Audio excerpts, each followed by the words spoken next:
Hello everyone. आज हम discuss करेंगे यूटेट 2020 का पेपर और इस पेपर की हम ईवीएस डिस्कस करेंगे। पहला क्वेश्चन आपके सामने है, मिनी माता रोग ऐसी मछली खाने से होता है जिसमें अधिक मात्रा में पाया जाता है। Minamata disease was caused by eating fish which have high levels of first cadmium, second arsenic, C पारा एंड डी उपरोक्त सभी। जल्दी से अपना आंसर बताइए। देखिए, यूटेट में कुछ ऐसे क्वेश्चन आते हैं जो फैक्चुअल होते हैं, इनको आपको याद ही करना पड़ेगा। अगर आपको आता होगा तो आप आंसर करेंगे, और अगर आपने नहीं पढ़ा होगा या नहीं याद किया होगा तो आप आंसर नहीं कर पाएंगे। तो इसका राइट आंसर हो जाएगा ऑप्शन नंबर सी। मिनी माता रोग ऐसी मछली से होता है जिसमें पारे की अधिकतम मात्रा होती है। नेक्स्ट क्वेश्चन है, देखिए फिर से फैक्चुअल क्वेश्चन है, प्रोजेक्ट रेड पांडा शुरू हुआ, तो आपको बताना है कि ये प्रोजेक्ट कब से शुरू हुआ है। फर्स्ट 1984, सेकेंड 86, थर्ड 1994 और फोर्थ 1996। इसका राइट आंसर है ऑप्शन नंबर सी, 1994 में। अगला प्रश्न है, ओजोन परत का अधिकतम ह्रास निम्न में से किस पर हुआ है। Maximum ozone depletion has been observed in which of the following. A भूमध्य रेखा, बी उत्तरी ध्रुव, सी दक्षिणी ध्रुव, डी नन ऑफ दीज। तो जल्दी से अपना आंसर बताइए। ये क्वेश्चन रिपीटेड है, इससे पहले भी ये क्वेश्चन पूछा गया था कि ओजोन परत पर किसके ऊपर छिद्र पाया गया है। तो ये पाया गया था अंटार्कटिका के ऊपर, और यहाँ पे इसका राइट आंसर होगा ऑप्शन नंबर सी, दक्षिणी ध्रुव के ऊपर या दक्षिणी ध्रुव में। अगला प्रश्न है, निम्नलिखित में से कौन सा गंभीर जल असंतुलन का कारण नहीं है। Which of the following will not lead to a severe water imbalance. पहला, भूमिगत जल स्तर रिचार्ज करने में विफलता हो सकता है। दूसरा, अनियंत्रित शहरीकरण, बिल्कुल सही है, अनियंत्रित शहरीकरण के कारण जल का असंतुलन हुआ है। तीसरा है दोष रहित जल संरचना, या इसको हम बोलते हैं फ्लोलेस वाटर इंफ्रास्ट्रक्चर। चौथा, पानी का अत्यधिक दोहन, ये भी हो सकता है।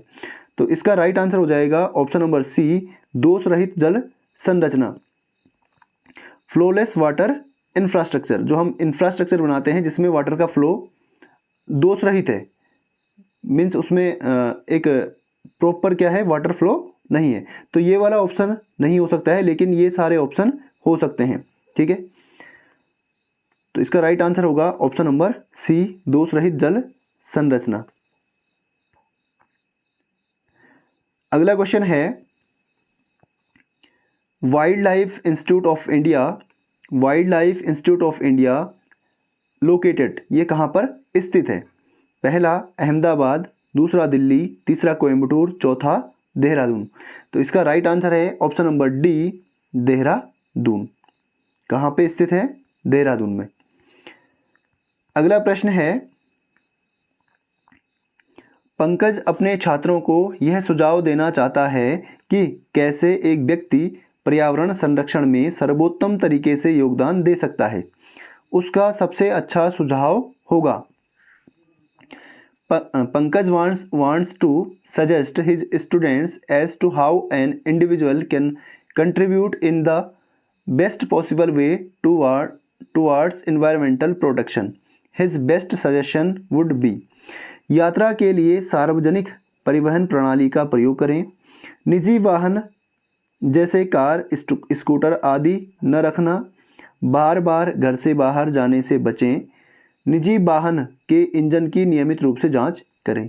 तो इसका राइट आंसर है ऑप्शन नंबर ए, यात्रा के लिए ज़्यादा से ज़्यादा जो सार्वजनिक वाहन है, जो पब्लिक ट्रांसपोर्ट है, ठीक है, उनका प्रयोग करें। ठीक है, अपने जो इंडिविजुअल वाहन है उनका प्रयोग कम करें। अगला प्रश्न है, मानवीय गतिविधियां जो पृथ्वी पर जलवायु परिवर्तन के लिए जिम्मेदार हैं वे हैं।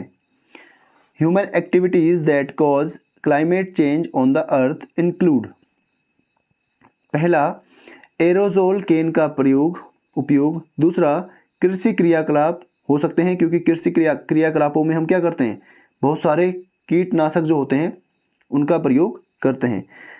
तीसरा, वनों को जलाना, तो ये भी हो सकता है, ये दोनों ऑप्शन हो सकते हैं, तो ये तीसरा भी अपने आप ही सही होगा। तो इसका राइट आंसर हो जाएगा ऑप्शन नंबर डी, उपयुक्त सभी।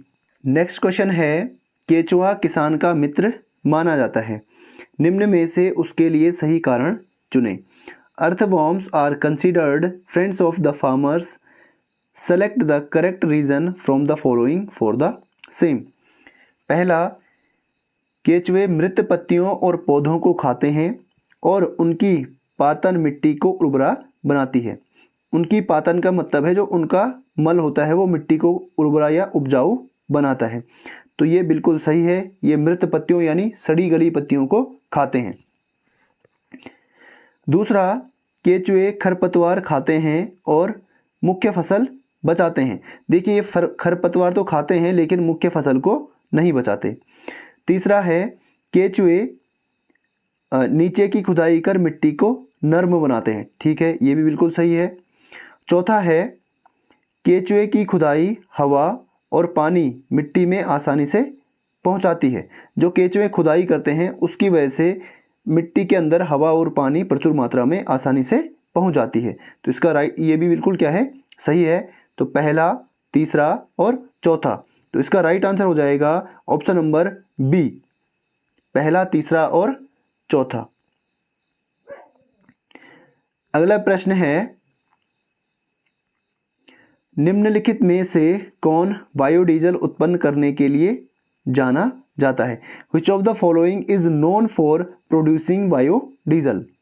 पहला, कॉपर लीफ, दूसरा जेट्रोफा, तीसरा कैडलनट ट्री, चौथा सर्पगंधा। तो जल्दी से अपना आंसर बताइए। ये क्वेश्चन नॉर्मल जीके में भी पूछा जाता है, अदर कॉम्पिटिटिव एग्जाम्स में भी ये क्वेश्चन पूछा जाता है। तो इसका राइट आंसर है ऑप्शन नंबर बी, जेट्रोफा। अगला है, यह सवाल पूछने पर अगर 1 महीने तक बिजली नहीं मिली तो हमारा जीवन कैसे प्रभावित होगा का उद्देश्य है।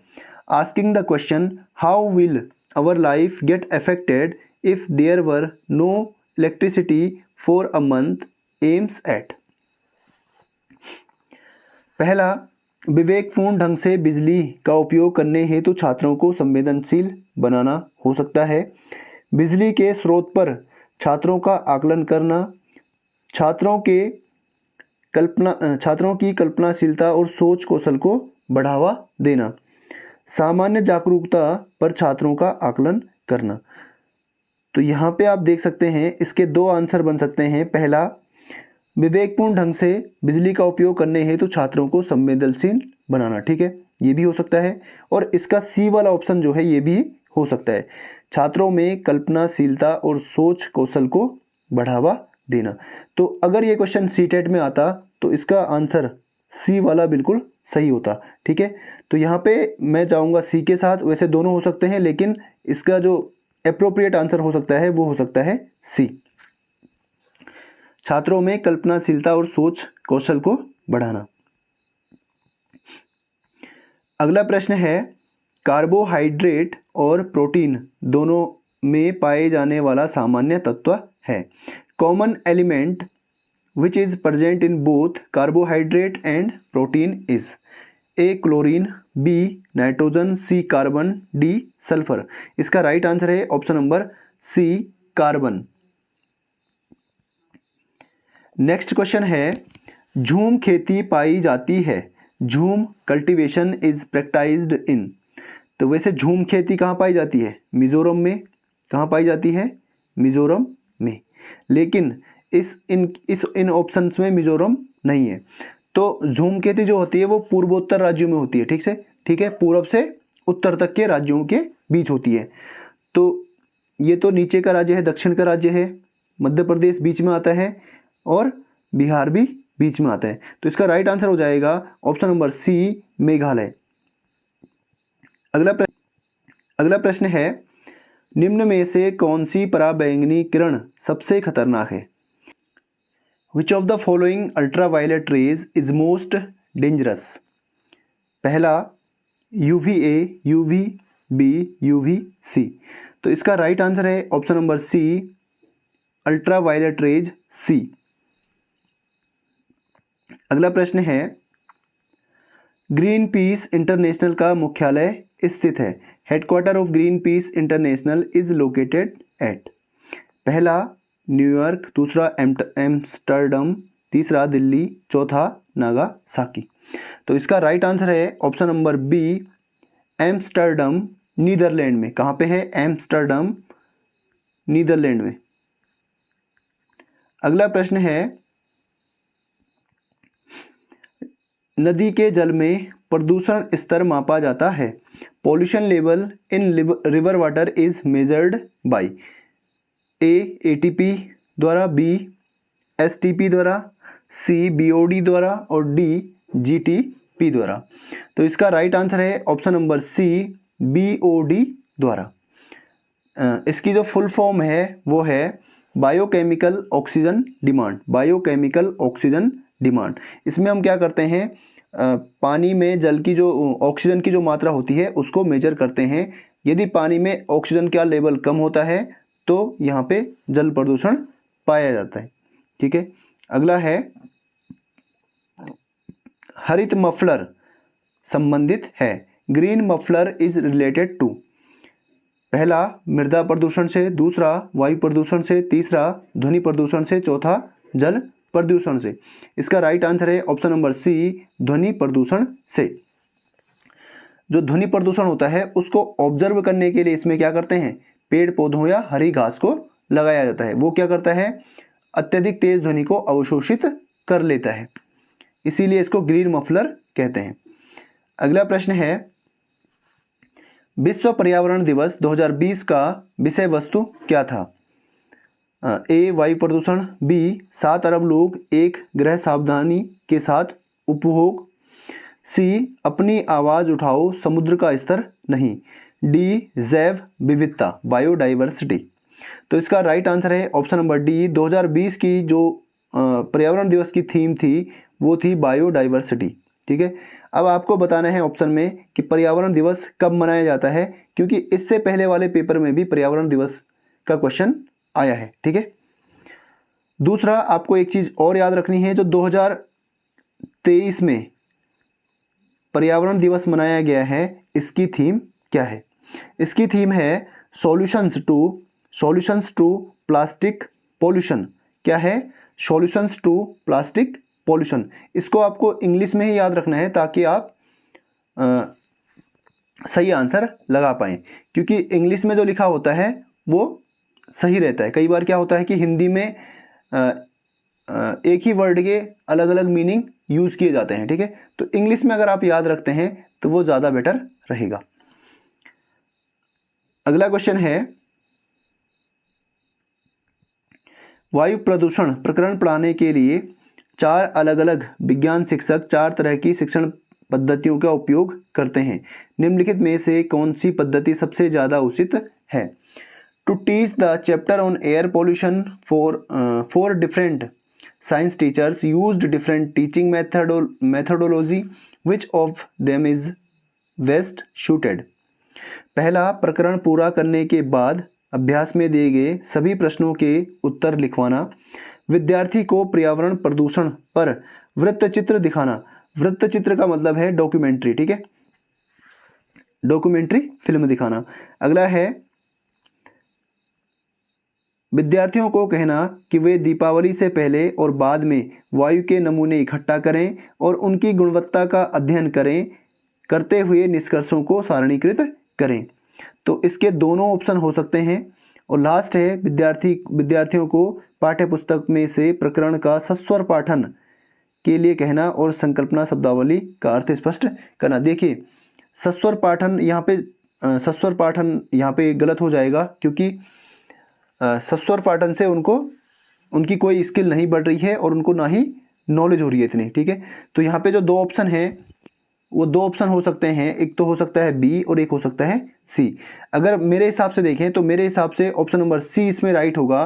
विद्यार्थियों से कहना कि वे दीपावली से पहले और बाद में वायु के नमूने इकट्ठा करें और उनकी गुणवत्ता का अध्ययन करते हुए निष्कर्षों को सारणीकृत करें। क्योंकि NEP 2020 के अकॉर्डिंग अगर हम देखें तो बच्चे को हमें ज़्यादा अवसर देने हैं खुद से सॉल्यूशन निकालने की, खुद से प्रॉब्लम को सॉल्व करने की। नेक्स्ट क्वेश्चन है GIS का विस्तृत रूप है, फुल फॉर्म ऑफ GIS। पहला भौगोलिक सूचना प्रणाली, दूसरा भौगोलिक सूचना स्रोत, तीसरा भूगर्भीय सूचना प्रणाली। तो इसका राइट आंसर है ऑप्शन नंबर ए, जियोग्राफिकल इंफॉर्मेशन सिस्टम। इसमें क्या होता है कि जो किसी भूभाग से संबंधित जितनी भी इंफॉर्मेशन है वो ऑनलाइन आपको मिल जाएगी। नेक्स्ट क्वेश्चन है मृत सागर क्या है? ऐसा सागर जिसका पानी जहरीला है, ऐसा सागर जो सभी सागरों व महासागरों से ज़्यादा नमकीन है, ऐसा सागर जिसमें ज्वार भाटे बहुत तीव्र गति से आते हैं, ऐसा सागर जिसमें जहाज चलाना खतरनाक है। तो इसका राइट आंसर है ऑप्शन नंबर बी, ऐसा सागर जो सभी सागरों व महासागरों से ज़्यादा नमकीन होता है। जो मृत सागर है उसका पानी बहुत ज़्यादा खारा या फिर नमकीन होता है। इसमें इंसान डूबता नहीं है, ऊपर ही तैरता रहता है। नेक्स्ट क्वेश्चन है मीरा और दिव्या छोटी लड़कियां हैं। मीरा समोसे, कटलेट और डबल रोटी खाना पसंद करती है, जबकि जो दिव्या है वो ऐसा खाना पसंद करती है जिसमें लोहा तत्व की कमी है, यानी आयरन की कमी है। मीरा और दिव्या को निम्नलिखित में से क्रमशः कौन सी बीमारी हो सकती है? देखिए ये क्या खाती है, समोसे, कटलेट और डबल रोटी। इसका मतलब ये कैसे हो सकती है? इस पे मोटापा हो सकता है, ठीक है। दूसरा, आयरन की कमी वाला भोजन खाती है तो इसको हो सकता है एनीमिया। आयरन की कमी से क्या होता है? एनीमिया। और ये सब खाने से क्या हो सकता है? मोटापा। तो ऑप्शन नंबर डी इसका राइट आंसर होगा। नेक्स्ट है निम्नलिखित में से कौन सा विटामिन कोशिकाओं की सुरक्षा में सहायक है? Which of the following vitamins help in protecting the cells? A B12, B K, C vitamin ई और डी विटामिन ए। तो इसका राइट आंसर है option number C, vitamin E कोशिकाओं की सुरक्षा में सहायक होता है, जबकि जो विटामिन के होता है ये रक्त का थक्का जमने में मदद करता है। और विटामिन B12 में कोबाल्ट पाया जाता है। क्या पाया जाता है? कोबाल्ट पाया जाता है। और विटामिन ए की कमी से रतौंधी रोग होता है। क्या होता है? रतौंधी रोग होता है। नेक्स्ट पे चलते हैं। पर्यावरण अध्ययन के शिक्षक के रूप में आप बच्चों को चिड़ियाघर ले जाने की योजना बनाते हैं। आप बच्चों को निम्नलिखित में से कौन सी गतिविधि करने की अनुमति नहीं देंगे? As a teacher of EVS, you plan a trip to a zoo for your students. Which of the following activities you would not permit? तो ये क्वेश्चन रिपीटेड है, जिसने पिछली क्लास देखी होगी वो इसका आंसर आसानी से मार सकता है। पहला है चिड़ियाघर के जानवरों के लिए बहुत सारी खाने की सामग्री ले जाना। चिड़ियाघर के विभिन्न जानवर कौन सा खाना खाते हैं यह पता लगाना। चिड़ियाघर में जिन जानवरों को देखेंगे उनकी फ़ोटो लेना। चिड़ियाघर में उन्होंने जो देखा उसका चित्र बनाने के लिए ड्राइंग की कॉपी को साथ ले जाना। तो ये भी हो सकता है। जानवरों को देखकर उनकी फ़ोटो भी खींच सकते हैं। चिड़ियाघर के सभी जानवर कौन सा खाना खाते हैं यह पता लगाना, ये पता लगा सकते हैं। जो वहाँ पे जू में देखने वाले लोग होंगे उनसे हम पूछ सकते हैं, ठीक है। लेकिन चिड़ियाघर में रहने वाले जानवरों के लिए हम खाना नहीं लेके जा सकते हैं। तो ऑप्शन नंबर ए इसका क्या हो जाएगा? राइट आंसर होगा। नेक्स्ट क्वेश्चन है प्राथमिक स्तर पर EVS पाठ्य पुस्तक में कविताओं और कहानियों की भूमिका होती है।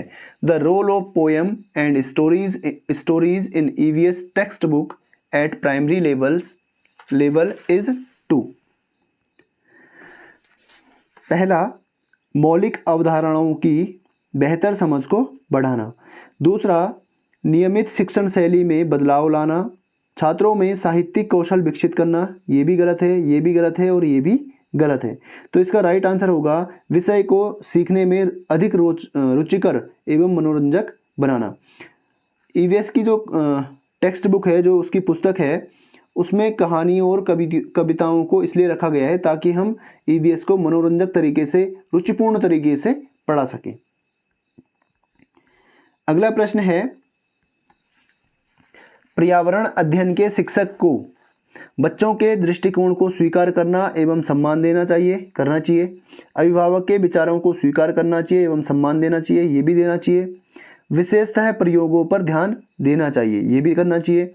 विशेषतः पुस्तकों और परीक्षाओं पर ध्यान देना चाहिए, ये नहीं कर सकते हैं। तो यहाँ पे जो सबसे सूटेबल जो आंसर है वो है एक्सपेरिमेंटेशन, यानी एक्सपेरिमेंट करना। जो पर्यावरण अध्ययन का जो शिक्षक होगा वो ज़्यादा से ज़्यादा क्या करेगा, एक्सपेरिमेंट करेगा। ठीक है, तो इसका राइट आंसर होगा ऑप्शन नंबर सी। पर्यावरण अध्ययन में एक अच्छे दत्त कार्य का मुख्य लक्ष्य होना चाहिए। A good assignment in EVS should primarily aim at. पहला, प्रभावी अधिगम के लिए पाठ को दोहराना या रिपीट करना हम किसी भी सब्जेक्ट में इंक्लूड नहीं कर सकते हैं, अकॉर्डिंग टू एनईपी 2020 और एनसीएफ 2005। समय का बेहतर उपयोग सुनिश्चित करना हो सकता है। शिक्षार्थियों में अनुशासन बनाए रखना, अनुशासन बनाना कोई ज़रूरी आवश्यक नहीं है करंट टाइम में। अधिगम विस्तार के अवसर उपलब्ध कराना, तो इसका जो मोस्ट सूटेबल जो आंसर होगा वो होगा ऑप्शन नंबर डी, अधिगम विस्तार के अवसर उपलब्ध कराना। उनको जो हम दत्त कार्य देंगे, जो उनको हम होमवर्क देंगे, वो ऐसा होना चाहिए जो उनकी जो लर्निंग है उसको क्या करे, एक्सटेंड करे, यानी उसको विस्तार करे, उसका विस्तार करे। अगला प्रश्न है, मौसम का महत्वपूर्ण तत्व जो भारत में कृषि को प्रभावित करता है। The most important element of weather which affects agriculture in India is. पहला, तापमान। दूसरा, आर्द्रता। तीसरा, वायु की गुणवत्ता। चौथा, वर्षा। तो सबसे ज़्यादा जो कृषि को प्रभावित करता है वो क्या है, वर्षा। अगर वर्षा समय पे होती है तो फसल अच्छी होती है, और अगर वर्षा समय पे नहीं हुई तो फसल उतनी अच्छी नहीं होती है। या फिर वर्षा अगर फसल पकने पे हो गई तो वहाँ पे फसल बर्बाद भी हो जाती है। तो सबसे ज़्यादा प्रभाव पड़ता है किसका, बारिश का। माउंट एवरेस्ट कहाँ स्थित है। अच्छा क्वेश्चन है, हर जगह पूछा जाता है, ये सीटेट में भी ये वाला क्वेश्चन पूछा जाता है। पहला भारत में, दूसरा चीन में, तीसरा तिब्बत में, चौथा नेपाल में। तो इसका राइट आंसर है ऑप्शन नंबर डी, नेपाल में। कहाँ पे स्थित है, नेपाल में। इससे रिलेटेड कुछ पॉइंट्स और देख लेते हैं। जो एवरेस्ट है इसकी जो ऊंचाई है वो कितनी है, 8,848 मीटर। कितनी है, 8,848 मीटर। कहीं कहीं पे इसको 8,900 मीटर भी ले लिया जाता है। ठीक है, 8,900 मीटर भी इसको कंसीडर कर दिया जाता है। इसके बाद अगर आगे देखें तो नेपाल में इसका नाम क्या है, सागर माथा। क्या है, सागर माथा। नेपाल में इसको कहते हैं सागर माथा। और अगर मैं बात करूं तिब्बत की, तो तिब्बत में इसको कहते हैं चोमो लुंगमा। क्या कहते हैं, चोमो लुंगमा, चोमो लुंगमा। अगला है, इसके बाद आगे देखें तो एक क्वेश्चन और बनता है कि माउंट एवरेस्ट पर चढ़ने वाली पहली भारतीय महिला कौन थी। तो ये थी बछेंद्री पाल। कौन थी, बछेंद्री पाल। और ये किस स्टेट से बिलोंग करती हैं, ये बिलोंग करती हैं उत्तराखंड स्टेट से। ठीक है, किससे, उत्तराखंड स्टेट से। और ये कब माउंट एवरेस्ट पे चढ़ी थी, ये चढ़ी थी 23 मई 1984 को। कब चढ़ी थी, 23 मई 1984 को। आगे चलते हैं, भूकंप के लिए उत्तरदायी पृथ्वी की प्लेटें पाई जाती हैं। The earth's plates responsible for causing earthquakes. पहला, भूपरपट्टी में, क्रस्ट में। दूसरा, पृथ्वी के प्रावार में, mental of the earth, mental में। तीसरा, आंतरिक क्रोड में। और चौथा, पृथ्वी की बाह्य क्रोड में। तो इसका राइट आंसर है ऑप्शन नंबर ए, क्रस्ट में या भूपरपट्टी में। लास्ट क्वेश्चन है, पेट्रोल और डीजल जैसे ईंधनों का अपूर्ण दोहन है। Incomplete combustion of fuel such as petrol and diesel gives. तो जो आधा दोहन होता है यानी जब वो आधे जले हुए होते हैं, कौन से, पेट्रोल और ईंधन, तो ये कौन सी गैस ये उत्पन्न करते हैं? पहला नाइट्रोजन ऑक्साइड, दूसरा सल्फर डाइऑक्साइड, तीसरा कार्बन मोनोऑक्साइड, चौथा कार्बन डाइऑक्साइड। तो इसका राइट आंसर है ऑप्शन नंबर सी। सबसे खतरनाक जो प्रदूषक गैस है वो है कार्बन मोनोऑक्साइड। तो इसको ये क्या करते हैं, उत्पन्न करते हैं जब इनका दोहन कैसा होता है, अपूर्ण होता है या अधूरा होता है। तो एक कमेंट मेरे को आया था कि ईवीएस के लिए कोई बुक बताइए कि ईवीएस के लिए कौन सी बुक पढ़ी जाए। देखिए उत्तराखंड में ऐसा कुछ फिक्स नहीं है कि आप ईवीएस के लिए ये बुक पढ़ो और आपके इतने नंबर आ जाएंगे, क्योंकि आपने देखा होगा मैंने 2 पेपर कराए हैं अभी तक, उनमें आपने देखा होगा कि जो बोर्ड है उसको जो टॉपिक मिला उसी टॉपिक से 2-2 क्वेश्चन उठा दिए गए। ठीक है, तो मैं ये आपको सजेस्ट नहीं कर सकता हूँ कि कौन सी बुक अच्छी रहेगी। आप प्रीवियस ईयर पेपर देख सकते हैं, आपने देखा होगा इस पेपर में और जो 2019 का पेपर था दोनों में क्वेश्चन क्या हो रहे हैं, रिपीट हो रहे हैं। ठीक है, तो एक बार आप इनको देखिए और बाकी कहीं और से आप लूसेंट पढ़ सकते हैं, है ना, जो लूसेंट की जीके की बुक है वो पढ़ सकते हैं, क्योंकि ये जो ईवीएस इसमें आ रही है इसमें पूरा जीके टाइप का आ रहा है, ये सीटेट से बिल्कुल ही क्या है, अलग है। तो जल्दी ही मैं आपको अपने सीटेट के नंबर भी बताऊंगा कि मेरे फाइनल नंबर कितने आए हैं। तो उम्मीद करता हूं आपको वीडियो अच्छी लगी होगी। वीडियो को लाइक और शेयर ज़रूर करना, शेयर करने से और लाइक करने से मुझे मिलता है मोटिवेशन, ताकि मैं आपके लिए और वीडियो भी लाऊं और अच्छी वीडियो बनाऊं। तो शेयर ज़रूर करना। मिलते हैं अगली वीडियो में। साइनिंग